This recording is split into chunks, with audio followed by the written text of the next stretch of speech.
Paano sirain ang mga nangiinsulto ng mabilis gamit ang napatunayan na pamamaraan, dark psychology tricks. Hindi ko sana dapat sasabihin ito, pero may isang dark psychology trick na sobrang lakas at kayang sirain ang kahit sinong tao na hindi ka nire-respeto. Ito ang pinakamadilim na bagay na makikita mo ngayon. Kaya mag-scroll lang kung masyado kang sensitibo. Pahintulutan mo akong ipaliwanag ng buo kung paano ito gumagana. Pero una ganito. Naupo ka sa klase at may nagsabi na hindi ka sapat na matalino para maintindihan ito.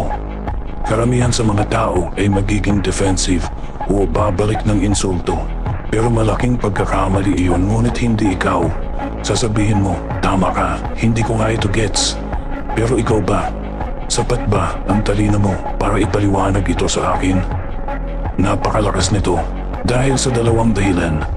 Una, hindi lang ito basta sagot, kundi isang psychological bombshell na tinatawag na psychological projection. Ibinabalik mo ang insulto sa kanila. Ginagawa mong problema nila.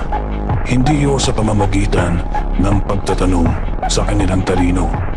Inaatake mo ang kanilang self-image. Pinipilit mo silang ipagtanggol ang kanilang sariling kahinaan at binibigyan sila ng pressure. Pero heto, mas magiging baliw pa.